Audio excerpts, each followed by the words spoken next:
আমি আমার ঘরটাকে যেভাবে গুছিয়ে রাখতে পারি, সো আমি আমার ঘর থেকে বের হলেই আমি কেন এই দায়িত্ব ভুলে যাই। এই দেশটা তো আমার ঘরের মতো, এটা তো আমার মা। টোকিওর মতো পরিষ্কার পরিচ্ছন্ন শহরটায় দল বেঁধে ছুটছে সবাই, পলিথিনে ভরার চেষ্টা করছে নানা ধরনের ময়লা আবর্জনা। সেটা আবার মাপা হচ্ছে কতটুকু হলো ওজন। না, এরা কেউ সিটি কর্পোরেশনের লোক নয়, বিশ্বের ৩৩টা দেশের প্রতিযোগী, যারা খেলছে ময়লা আবর্জনা কুড়ানোর বিশ্বকাপ স্পোগমিতে। দিনকে দিন বিশ্বের পরিবেশ হয়ে উঠছে ভারী। অশনি সংকেত বুঝতে পেরে সুস্থ সুন্দর পরিবেশ গড়ে তুলতে ২০০৮ সালে অভিনব এক খেলার আবিষ্কার করে জাপান, নাম দেয় স্পোগমি। খেলার নিয়ম, ময়লা আবর্জনা সংগ্রহ করে বিভিন্ন ক্যাটাগরিতে মাপ দিতে হবে। ক্যাটাগরি ও ওজন ভেদে নির্ধারণ করা হয় বিজয়ী। স্পোগমিকে বিশ্বে ছড়িয়ে দিতে দ্বিতীয়বারের মতো জাপানে আয়োজন করা হয় বিশ্বকাপ। ৩৩টি দেশের মধ্যে চ্যাম্পিয়ন হয় জাপান। বাংলাদেশ প্রথমবার খেলতে গিয়ে হয় অষ্টম। বাংলাদেশে এই খেলার আয়োজক আবরার আহমেদ। পরিবেশগত ঠিক রাখতে যার হাত ধরে গড়ে ওঠে ওয়ান ব্যাগ ট্র্যাশ। স্পোগমি সম্পর্কে জানতে পেরে এটাকে কাজে লাগাতে করেন একের পর এক পরিকল্পনা।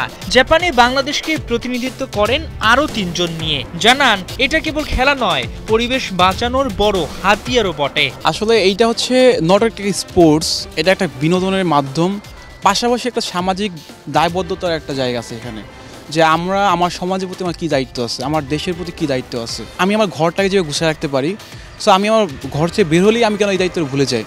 এই দেশটা তো আমার ঘরের মতো, এটা তো আমার মা। সো স্পোগমি হচ্ছে এই জায়গাটা কাজ করবো আমরা ইনশাল্লাহ। আমরা এটাকে খেলাধুলার মাধ্যমে আমরা পরিবেশটাকে পাল্টাতে চাই, দেশটাকে বদলা দিতে চাই।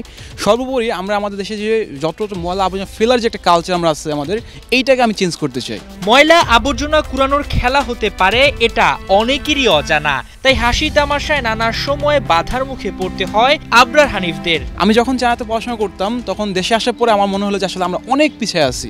এটা কারণ কি? কারণ হচ্ছে আমরা কেউ অ্যাকশন নিই না, আমরা শুধু কথা বলি। ইভেন যারা দেশের বাইরে থাকে তারা দেশে এসে কী করতেছে, তারাও এসে বলতেছে দেশটা নোংরা নোংরা, but nobody tax the action. So আমার কাছে মনে হয়েছিল শুধুমাত্র ব্লেম করে দেওয়াটাই হচ্ছে কোনো সলিউশন আনবে না। সো আমি যদি আমার জায়গা থেকে একটা অ্যাকশন নিই, আমি যদি আমার মাধ্যমে 5টা মানুষ সচেতন করতে পারি, দ্যাট ইজ মাই অ্যাচিভমেন্ট। আমি হয়তো পুরো দেশটাকে পরিবর্তন করতে পারবো না, আমার সাধ্যও না এটা, বাট আমার সাধ্য আছে অ্যাকশন নেওয়ার। এটা আসলে আমাদের সমাজের একদম রীতিনীতিগত একটা জিনিস। আপনি কোনো একটু ভালো কাজ করতে যাবেন, তখন আপনার মানুষ পিছন থেকে অনেক কথা বলবে, বাট তারাই হচ্ছে সাকসেস হয় যারা দমে না যায়। স্পোগমি বেশ সম্ভাবনাময় একটা খেলা, যা দিয়ে যেভাবে পরিবেশ ঠিক রাখার বার্তা ছড়িয়ে দেয়া যায়, তেমনি বিনোদন হিসাবেও একে প্রতিষ্ঠিত করা সম্ভব।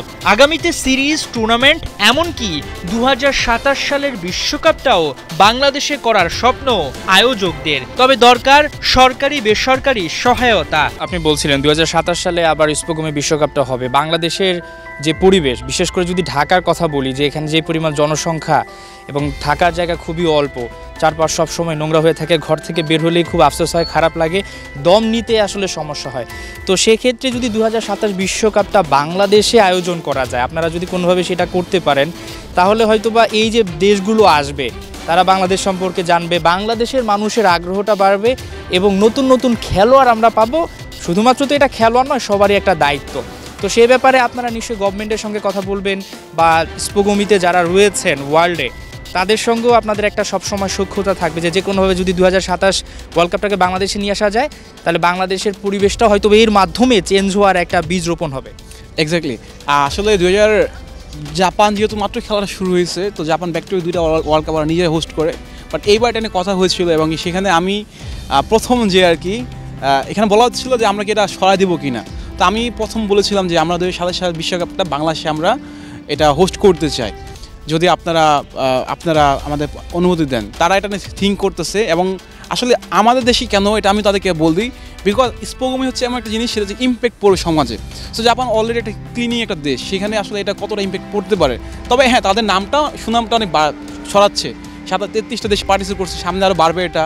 সো আমার সর্বাত্মক চেষ্টা থাকবে এটা 2027 সালে না পসিবল হলেও যাতে খুব রিসেন্টলি বাংলাদেশে আমি এটাকে নিয়ে আসতে পারি।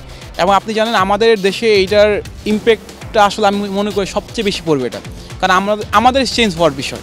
ওরা যে বলছে চেঞ্জ ফর দ্য ব্লু, মানে সমুদ্র পৃষ্ঠকে বাঁচাতে হবে, সো এটা আমরাই সবচেয়ে বেশি পোলুট করতেছি। তো আমি চেষ্টা করতেছি ইনশাল্লাহ আর কি এখানে নিয়ে আসার জন্য। আর আশা করি তারা আমাদের প্রতি খুবই ভালো একটা পজিটিভভাবে আমাদেরকে নিচ্ছে এই জিনিসগুলো, এবং আমাদের হাতে বেশ কিছুদিন সময় আছে, আমরা নিয়মিত তাদের সাথে যোগাযোগ করতেছি।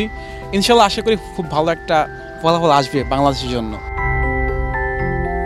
হাসান সজীব, একাত্তর।